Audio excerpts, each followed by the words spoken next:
Give us a break. Don't try what you're about to see at home.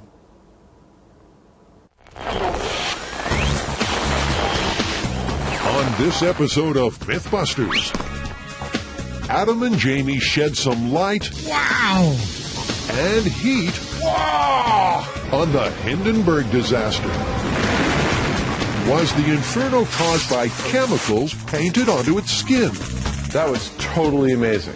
And from zeppelins to zigzags. No, the crocodile! Is a crooked run the best way to confound a ravenous reptile?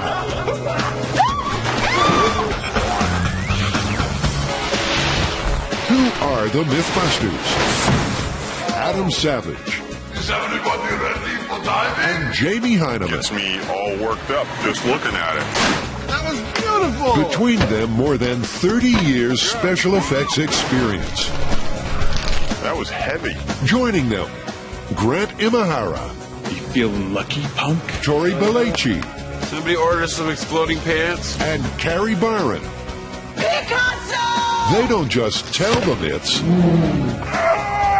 they put them to the test.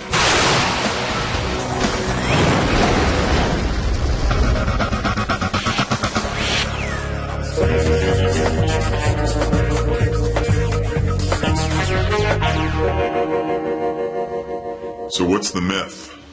The myth today has to do with the cause of the Hindenburg disaster. May 6th, 1937, one of the darkest days in aviation history. The giant German Zeppelin Hindenburg, with 97 people on board, hovers over New York City. That evening, as it comes into land at Lakehurst Naval Air Station, the airship suddenly bursts into flames. All the humanity and all the prayers we just received, 36 people die in the inferno. History's largest airship is reduced to ashes in just 34 seconds. And an unforgettable image is burned into the memory. Doesn't everybody know that that was caused by the hydrogen, which is the reason they don't fill blimps with hydrogen anymore? Not according to our myth. Our myth states that the cause of the Hindenburg disaster was its skin, specifically the dope and paint on its skin. This myth is not just wild internet speculation. The incendiary paint theory was actually put forward by a retired NASA scientist, Dr. Addison Bain. After studying fragments of the Hindenburg's hull, Bain cleared hydrogen as the cause of the blaze, blaming instead the airship's metal-based paint. It's a myth Adam and Jamie were born to bust. They're going to turn up the heat, Deuteronomy, and put the paint theory to the ultimate test. In a world first, they'll build scale model Hindenburgs, cover them with a paint identical to that used on the giant blimp, and find an answer to aviation's burning question once and for all. This is my favorite scale experiment we've ever done. Full stop. Okay, well, where do we start? Well, since the myth is about the skin, I think that's where we should start. We should find out exactly the type of fabric that was used and exactly what that fabric was coated with and replicate the skin in the shop and see how it burns. Okay. The Hindenburg skin was 100% cotton, treated with a kind of paint, or dope as it's known in the trade, which made the fabric taut and waterproof. The dope's ingredients included aluminum powder and iron oxide. Put them together, and they produce an extraordinarily explosive substance called thermite. Adam's keen to demonstrate. He's going to whip up a batch of thermite. For this cooking lesson, Adam will need the fire suit and its safety masks all round. So, just like gumbo night at Adam's. Take a cast iron skillet, add the aluminum powder and iron oxide, combine well. Thing is, they won't ignite by themselves. To get a thermite reaction, you need to add one or two secret ingredients. This ingredient is made of blur. Ha! And this has some blur in it too. Blur is very dangerous. You don't want to mix blur with blur. Add the mysterious mixture to the pan and retire immediately. It takes a few seconds for the ingredients to react, then suddenly you're cooking on a very high heat. 4,500 degrees, in fact. Wow! So we've seen thermite in action, and we know that the Hindenburg skin was coated with the compounds that create thermite. So that's a check mark for the myth. The question now is, will they do that in a dope solution? So I think it's time to test the fabric samples. Now, the Hindenburg didn't have the same dope solution all over. The lower half had 3 coats of dope containing aluminum powder. The upper half had the thermite mix, a base coat of butyrate and iron oxide, then 3 coats of butyrate and aluminum. Here's what I'm wondering. If aluminum powder and iron oxide are so dangerous, why use those 2 components to coat the Hindenburg skin? Well, they figured that was the best combination to reflect both heat and light from the delicate inner bladders that held the hydrogen. Good enough for me. Jamie prepares panels using cotton and aluminum frames that match the material used on the Hindenburg. On one panel, the fabric's left raw. The second is painted to match the bottom of the Hindenburg, and the third has the same dope mix as the top half. This is basically to find out if the dope has any influence on the speed of burn.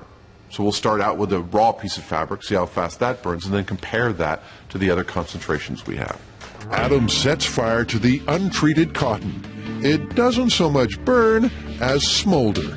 We don't need high speed on this, we need a time lapse. Anything you say, Adam. 5 minutes and 25 seconds. That's not very fast. That took almost 10 times longer than the Hindenburg took to burn. The entire Hindenburg. Okay, we've got our control. Time for the first dope test. Bottom of the Hindenburg, plain dope with 3 coats of aluminum. Yeah? You ready? I'm ready. Go. It's not a kahwam. The Hindenburg was 800 feet long and the whole thing burned in less than a minute. Remember, there's no chance of a thermite reaction here because there's no iron oxide in the dope. What was the time on that one? 2 minutes, 26 seconds. The bottom sample burned twice as fast as the raw fabric, which makes it pretty clear that there is a factor in the coating that has to do with how fast this thing burns. Next, the dope that was on the Hindenburg's upper half. This is the potential thermite mix. Will there be a reaction? Still ahead, the Croc Zigzag Myth has the guys on the run. What was that? Was a mouse chasing you? And up next, Adam becomes Jumpin' Jack Flash. Whoa! It's gas, gas, gas. Everybody okay?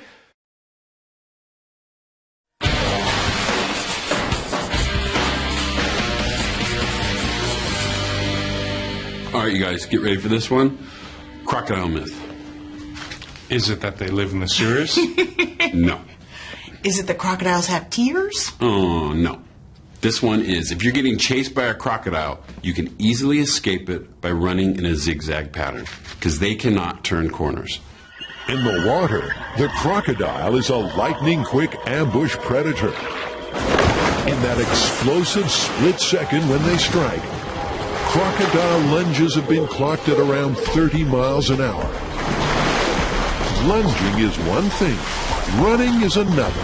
According to the myth, if you're being chased by a crocodile, all you have to do is run in a zigzag, because their long bodies and short legs cannot make sharp turns. The plan is to dangle a dummy from a remote-control trolley, which moves from side to side. The trolley, in turn, will be suspended from a steel track. As the trolley is pulled along the track, those juicy meat legs will zigzag. Then they'll take the rig to a croc farm and see if they can make some reptiles run. But this time, believe it or not, Buster's off the hook. The rig that we're going to have to put up is going to be suspended. Therefore, my Buster needs to be really, really lightweight. I'm going to make him entirely out of foam for a torso, and then I might have a little surprise for his legs. Soon, a new foam Buster is rising like a cake in an oven.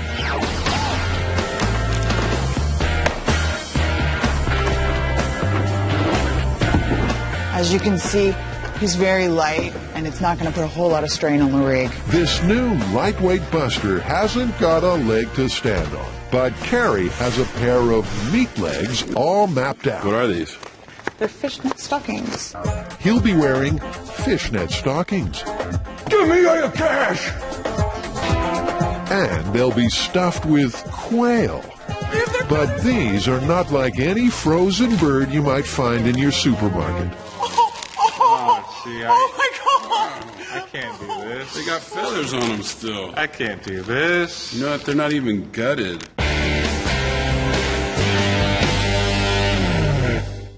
Adam and Jamie are trying to get a handle on the Hindenburg blaze. Wow! Was the airship's metallic paint to blame?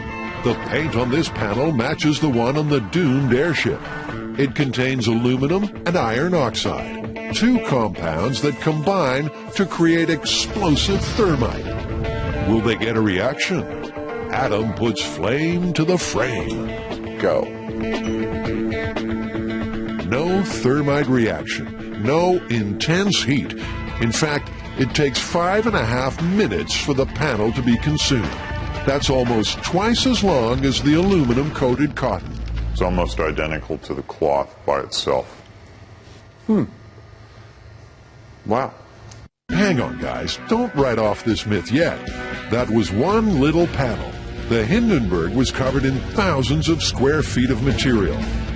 Could there be a better boom on a bigger scale? I mean, maybe there's some crazy amount that could yield an energetic reaction, but it's not this amount. Obviously, the Hindenburg's designers didn't set out to coat their creation in rocket fuel. Those who pan the paint theory say the aluminum and iron oxide couldn't have formed thermite because the compounds weren't mixed that way. The recipe was completely different. So that's got the Mythbusters curious. What would happen if you did paint pure thermite on the skin? It's more like a paste than a paint, but I think we can smear it on. Mixed up. Mega dope. This is just total worst case scenario. Can you actually make thermite in a dope formulation? Be careful when you light it. Adam ignites the panel. Time it. Not exactly the pyrotechnic display we might have expected. They start discussing Plan B when suddenly... Deuteronomy. Okay, wait. Well, that's thermite. You got that right. Wow! Once the mega dope ignited, the panel was consumed in just 20 seconds. That was dramatically different. That was totally amazing. Well, I'll tell you, that's the first evidence I've seen yet that there might actually be something to this myth. Because that's the kind of burn I think of when I think about the Hindenburg going up. This was not what was on the Hindenburg. We have to make that clear because this was just like over the top crazy. The concentration of thermite in there was, thermite to dope was maybe like 75% thermite. And they wouldn't have, in any stretch of the imagination, coated the Hindenburg with something like that. So you burned the skin samples, but you know the Hindenburg was filled with 200,000 cubic meters of hydrogen. Well, let's burn some skin in the presence of hydrogen and see what it does. The newsreel shows the Hindenburg engulfed by fire. Yet high school science tells us hydrogen burns with a near invisible flame. So what are we seeing in the disaster footage? Is it the skin burning and not the gas? Adam will burn some hydrogen to see what the flame looks like. He takes a cylinder of 100% pure hydrogen and makes an enormous Bunsen burner. That's an orange burn, baby. The hydrogen definitely burns orange, but it is extremely low visibility, in contrast to the newsreel footage in which the flame is clearly visible. Now, eyewitnesses said it burned orange, but it's a lot more visible than this was. One thing's for sure, hydrogen burns like nobody's business. So it does sort of beg the question. You know, I don't understand why, if it's so flammable, they filled the Hindenburg with hydrogen in the first place. Well, the Hindenburg was originally intended to be filled with helium, but a United States military embargo against the Germans and selling them helium caused the Germans to re-engineer the Hindenburg to use hydrogen instead. And in any case, it gave more lift. Okay, so what do we do now? The Hindenburg was filled with 200,000 cubic feet of hydrogen, which burns like this. That's an orange burn, baby. And its skin was covered in chemicals which, in the correct concentrations, burn like this. Deuteronomy! Wow! So what happens when gas and skin burn together? To find out, Adam builds a box and stretches some fabric over the top. The dope-covered fabric that I've got covering this box for this test represents the top half of the Hindenburg. It is a layer of butyrate dope and iron oxide covered with 3 layers of butyrate dope and aluminum powder. Ladies and germs, here we go. Hydrogen is pumped into the box, and Adam introduces a naked flame. Whoa! Okay. Is everybody okay? Fresh underwear for Mr. Savage, please. Because the volume of gas inside the box was only small, the reaction was quick and violent. To have skin and gas actually burn rather than go bang, the hydrogen will have to be diffused over a larger area. We want a slow burn. We want to see the fabric burning with the hydrogen. We don't just want an explosion here. Time for Adam and Jamie to start thinking outside the box and take their Hindenburg hijinks large scale. Still to come, the great Hindenburg experiment, almost up in smoke before it starts. That is the textbook definition of irony, kids.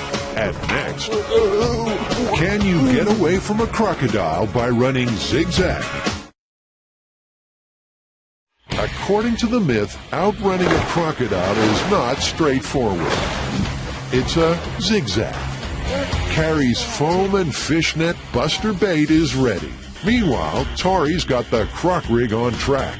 So I have my 2-inch steel tube.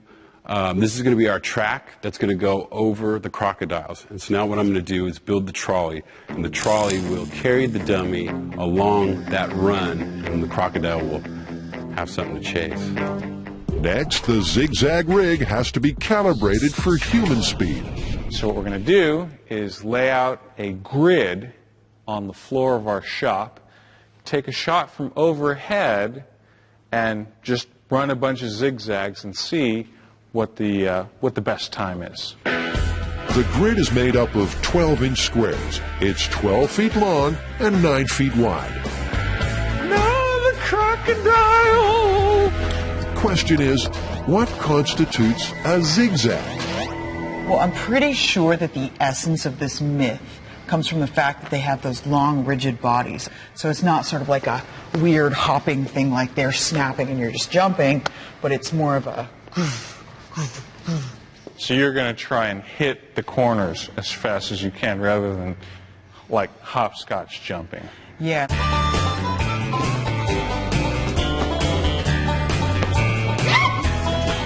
What the heck was that? One by one, the guys run a series of zigzags across the grid. What I was trying to do is actually maximize the side to side. Mm-hmm. But it may have saved your life due to the fact that that crocodile right now is in a belly laugh. He can't even move. He's like cramping. Then Grant studies the high-speed footage. By counting how many frames it takes to move across one square on the grid, he can time each run and come up with an average speed. And it is very average. The average speed in the X direction, which is the long direction that you're going to be handling, is 7.6 feet per second. That works out to be only 5 miles per hour. Some crocs have been clocked running at more than twice that speed. So will our cross-dressing dummy be fast enough to escape? Time to see what this croc rig can do.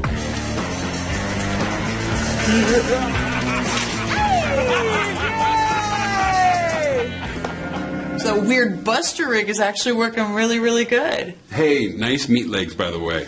Well, where are we going to get some crocs? Because clearly there aren't any around here. The only place we're going to be able to get crocodiles to chase us is going to be in Florida. So pack your bags. Field trip! It's time to croc and roll. Florida, here we come. Here we go.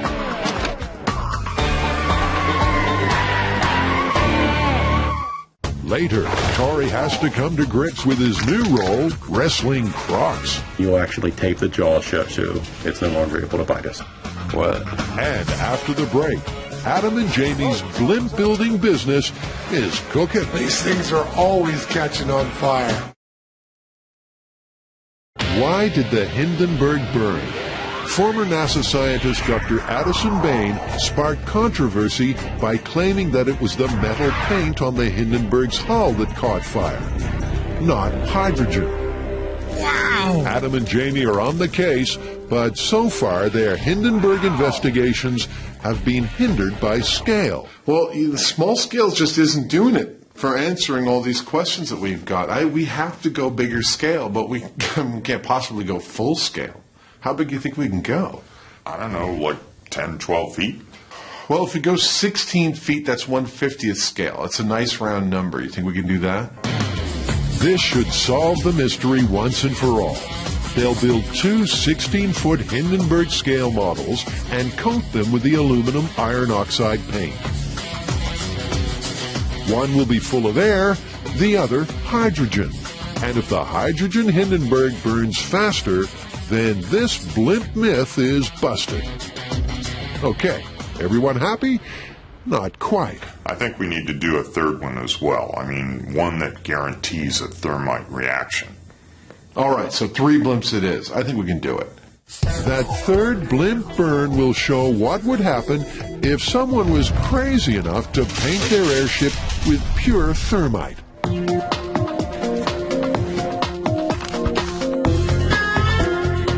To help with the build, Adam unearthed some blueprints of the real Hindenburg. To match the original airship, the replicas will need aluminum frames, so Jamie's off to get wired. We've come to a wire stock place, and they have just about every kind of gauge of steel wire that we need. I'm going to buy some. The wire will have to be thin to keep the models lightweight, yet strong enough to prevent buckling. The last thing they want is a limp blimp. I've picked a wire gauge that is, I think, just thick enough for us to weld, and otherwise the frame, when we're done with it, may only weigh maybe 10 or 15 pounds. Back at Hindenburg headquarters, Adam and Myth-turn Jess Nelson are hard at work. Behind me here, this fishbone is the guide backbone for all the concentric rings that make up the body of the Hindenburg, and then we will, once we have that laid out with all the rings on it, we will go in and weld all the long struts, and then we'll do it again. And then when we're done with that, we'll do it again.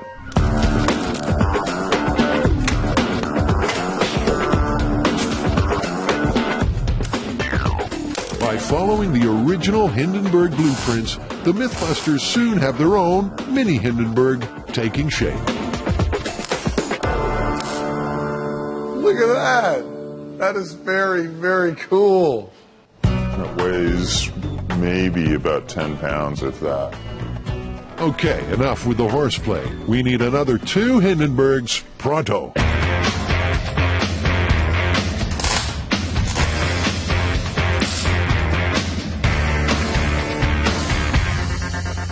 You want 3 Zeppelins in a day? We'll give you 3 Zeppelins in a day.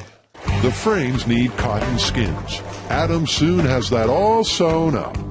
Everything's going smoothly until Jamie opts for a spot of last-minute welding. And suddenly the model is looking disturbingly like the real Hindenburg.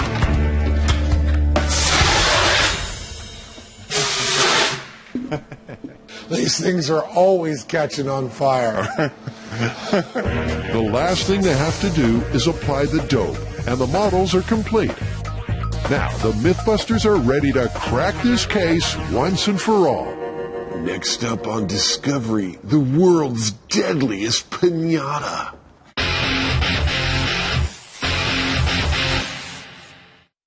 Can you escape a crocodile by running in a zigzag?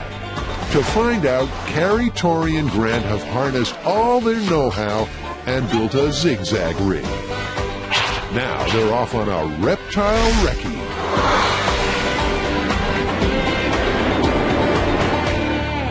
We are now here in Florida at St. Augustine Alligator Farm, and they're crazy enough to let us try our Buster rig on some of these alligators and crocodiles. What does it mean when they hiss? When they hiss, they feel a little threatened because you're getting a little bit too close to them, so they're kind of unhappy with your presence right now. They're unhappy.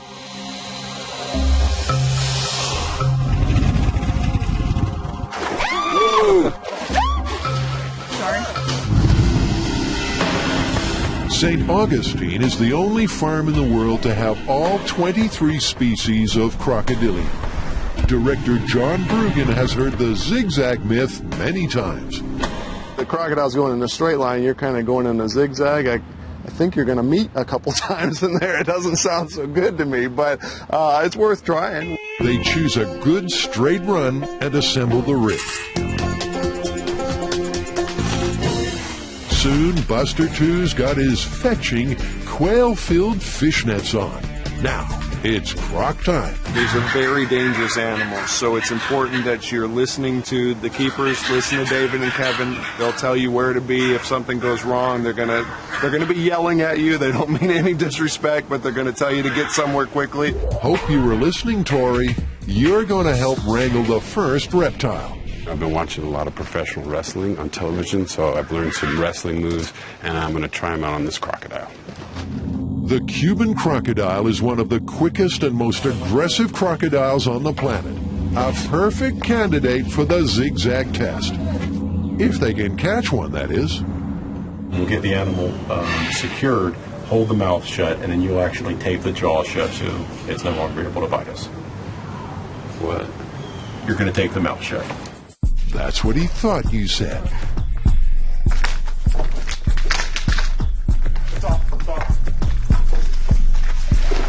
Give Kevin that mouthful. Wow. Okay. Okay, here we go. Can the Cuban croc catch those zigzagging quail legs?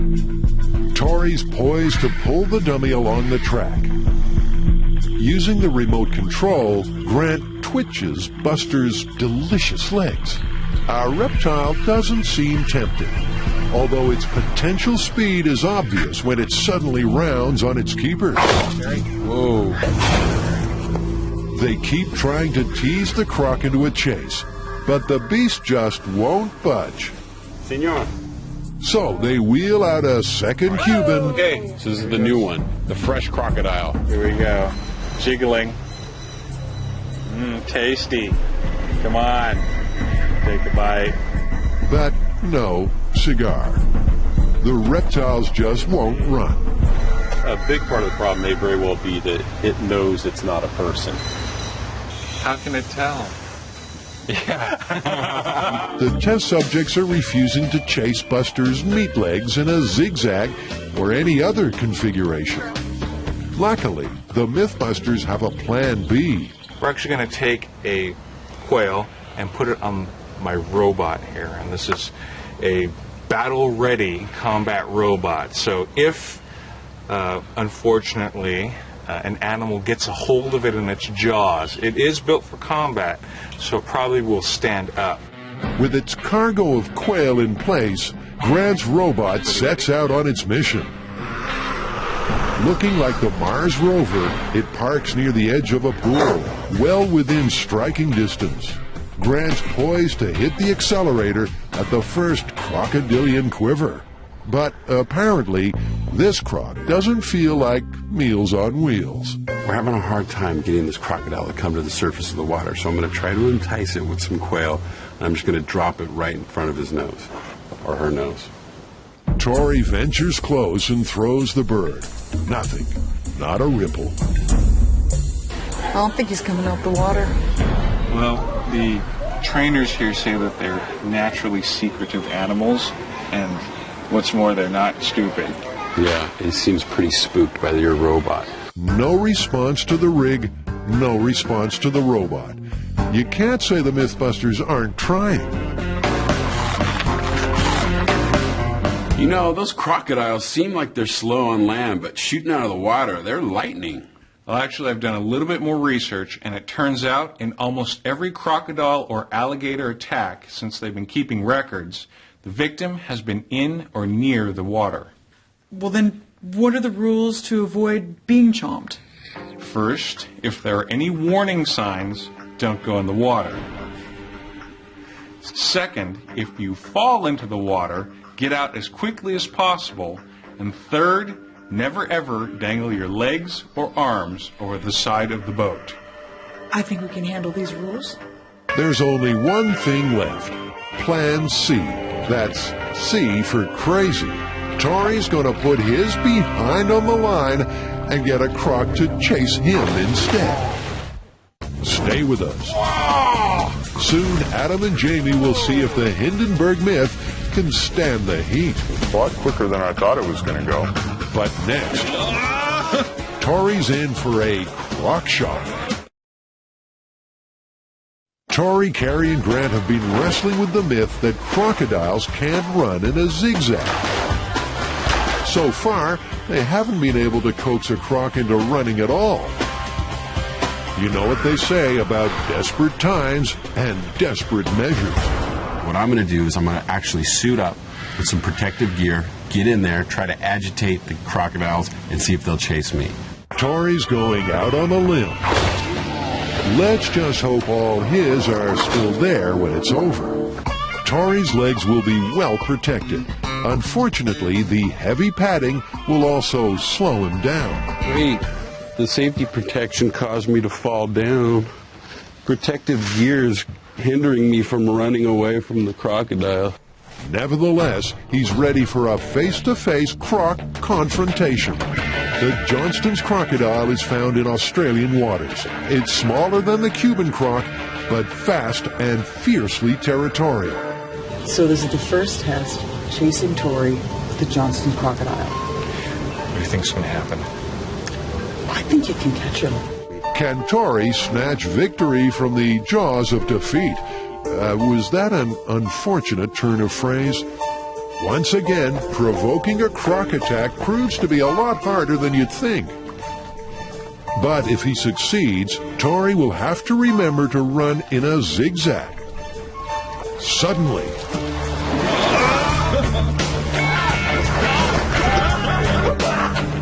the crocodile lunges, but doesn't continue the chase beyond that initial strike. The experiment ends with Tori intact, and he's starting to draw some conclusions about this myth. I don't think you're going to have to worry about it. I think you're more worried about getting away from that initial explosive attack. If you can get away from that, you're pretty much going to be okay. Actually, Tori, you're spot on. In the wild, crocodiles don't chase prey on land. They're ambush predators, attacking from the water.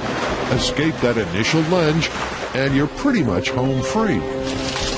That's crocodiles. But what about alligators? Grant wants to try one more experiment, swapping the crocs for their cousins. Okay, David, so up to this point, we've been using crocodiles. They haven't been going for the food. But we hear you have some trained alligators. We have 3 good candidates in here today. We have Fluffy, Skipper, and Bob. And with any luck, one of those will come at you at full speed. Fluffy, Skipper, Bob. Gee, with names like that, it must be hard not to smile at a crocodile. You should lay the food about maybe a foot in front of his head. Oh, okay, that close. Yes. Okay. That close. Using his most commanding voice, Grant calls the animal. Skipper! Skipper! I said commanding voice. Skipper! Skipper! Skipper follows the bait, but he's not setting any land speed records. So then Carrie plays Gator Baiter, trying to lure her living dinosaur in a zigzag. Oh, yes, you're just freaking me out now, Smiley. Hey, this way. All right. You're the most popular girl in the lagoon. I don't know if she's more afraid of the alligator or the bird. The alligator slowly changes direction to follow Carrie. But is that a zigzag as defined by the myth? I did a zig, I did a zag. He could follow me, but only sort of in a curvy motion, not really sharp turns, and it didn't make me get away from him any better or any faster. Let's face it, this myth is looking more and more, if you'll pardon the expression, like a crock. Man, we threw everything at this one, including ourselves. I don't know what more we could have done. Yeah, I'm really frustrated. We didn't even get to try our croc zigzag rig. We were in the right place at the right time of year on a hot day with cranky crocodiles and their food of choice, and they still wouldn't chase. I mean, we even strapped quails to your robot, and we couldn't get those crocodiles to chase it. Well, doesn't that in itself prove something? Forget the zigzag. Crocodiles are just not going to chase you on land. Yeah, they're ambush predators. If they miss you that first time, they're just going to wait until some easier prey comes along. And so this whole zigzag theory is just ridiculous. I mean, you're never going to use it because they're never going to chase you. It's ridiculous, and what's more, it's busted. Busted. Totally busted. After the break, it's high noon for the Hindenburg. It is make or break for this myth.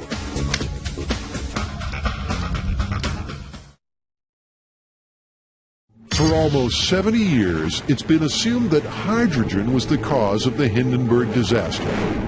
But the incendiary paint theory, developed by a retired NASA scientist, lays the blame for the blaze on the metal paint that covered the airship's skin. Adam and Jamie have built some blimps, ta-da, and are set to give that theory a serious thermal workout. They're off to their home away from home, the abandoned naval base. Now, we're going to blow up some Zeppelins. As Tarantino might say, bring out the blimp. At 16 feet long, the Zeppelin is 1/50th scale. It's not been designed to get airborne, so it'll have to hang suspended. We got these figures from a train set. These are 1/50th scale. Check these guys out. That's how big an actual person would have been with the Hindenburg. This thing is massive. This fire must have been just the most unbelievable thing that anyone that day had ever seen. The myth says that the destruction of the Hindenburg was because of the skin and not because of the hydrogen. The blimp skin matches the Hindenburg's exactly, right down to the dope formula painted on its surface. The first test is just the blimp without any gas, no hydrogen, and we're just going to burn the skin and see what that does. The room will be a strict no-go zone during the test. Adam and Jamie will watch a live feed of the action outside. To set fire to the blimp remotely, Jamie rigs a blowtorch on a stand. This is a test number 1. Period. Correct skin. No gas. Ignite when you're ready. Time to put a blowtorch to the belly of this 70-year-old myth. That looks good. You're right on target. It's going. That was quick. A thermal imaging camera will show the path of the fire as it rages through the blimp. The Hindenburg burned in 34 seconds. For the myth to be plausible, this Hindenburg has to be consumed in a similar time. I'm seeing little thermite sparkers. But yeah, we're already at 1 minute 10 seconds.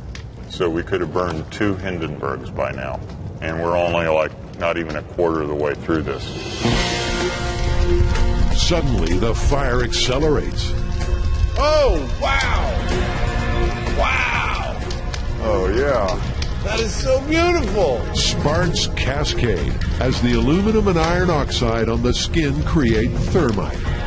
The thermal camera shows a massive orange as the fire spreads through the blimp. Bang. 2 minutes, 6 seconds. A lot quicker than I thought it was going to go. But still slow. The real Hindenburg could have burned almost 4 times over in the time it took for the model to burn. There's the unmistakable smell of charred myth in the air. But Adam still sees a spark of hope. Critics of the skin theory say that there couldn't have possibly been a thermite reaction on the face of the Hindenburg because not only are the proportions of aluminum to iron oxide wrong, but they're suspended in separate layers of butyrate. The fact that we saw a thermite reaction in this test tells me that while that doesn't prove the myth is true, it tells me the critics aren't entirely right. On to Hindenburg burn number 2. This Zeppelin will be filled with hydrogen. Now, just pumping the blimp full of gas and lighting it won't work. Instead of a burn, they'll get a bang, just like Adam did back at the shop. Is everybody okay? So the gas will have to be diffused. We're going to feed it from the hydrogen tanks through this blue gas hose up the main strut and into a trough of water. And the trough of water is going to diffuse the hydrogen across the entire Hindenburg. This is where the rubber meets the road, people. If this hydrogen Hindenburg burns faster than the first blimp, the paint theory enthusiasts will be deflated. It is make or break for this myth on this test. Let's go. Jamie sets fire to the blimp. Call it. You're lit. As the flames take hold, Jess starts feeding hydrogen into the Hindenburg. The gas ignites. Whoa! More hydrogen! More! And the blimp is instantly filled with flame.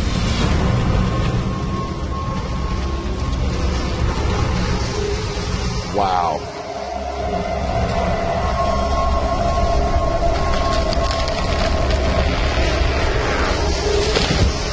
Look at that. What's our time? Boom. Wow. 59 seconds flat. That just feels exactly like what we see in the newsreel. God, it's great. Compare Adam and Jamie's result with the newsreel footage. They're remarkably similar. This is my favorite scale experiment we've ever done. Full stop. The burn times tell the story. The period skin plus the hydrogen burned twice as fast as the period skin without the hydrogen. It doesn't get much more definitive than that kind of result. The metal compounds on the skin undoubtedly played a role in the Hindenburg tragedy. But to say the hydrogen had no effect, well, that's a lot of hot air. At the outset of this, we said for this myth to be true, both burn times with and without hydrogen had to be the same, and they weren't. With hydrogen, this thing burned up twice as fast. It's busted. Yeah, but, the skin actually did have a fair amount to do with this. We saw that it does burn aggressively, and it was clearly a part of what was going on here. We even saw little bitty thermite reactions, which tells us that, like any good myth, there is a grain of truth to the fact that the skin had something to do with thermite. But in the end, it was the hydrogen plus the skin. Yep. We're calling this one busted. Busted.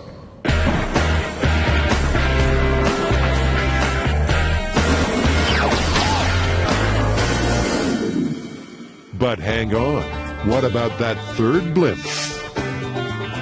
The skin of this Hindenburg has been coated with pure thermite, aluminum and iron oxide blended in a secret searing formula.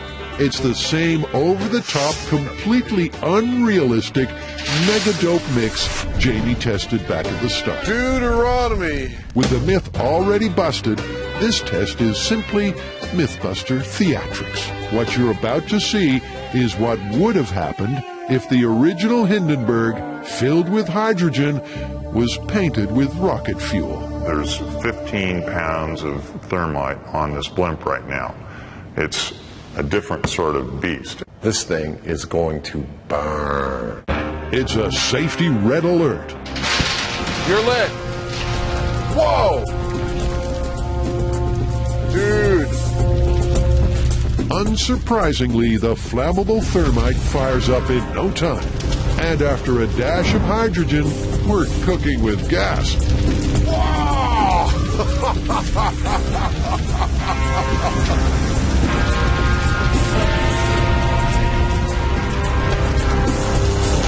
Heinemann's Hindenburg is history. We gotta call that. Boom! 30 seconds flat.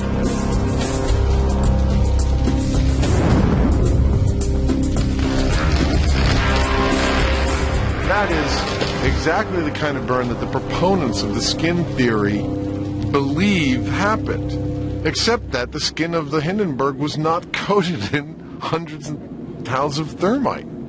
Yeah, that thing wouldn't have gotten off the ground with that much thermite per square foot. There's no way.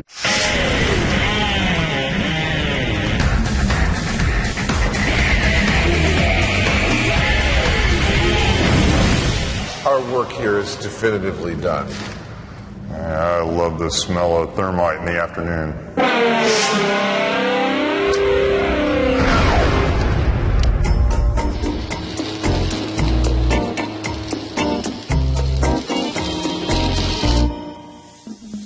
You know, Hindenburg was more fun than I've had in a long time, but I'll just bet it doesn't end there. I'll bet this one is going to be super controversial.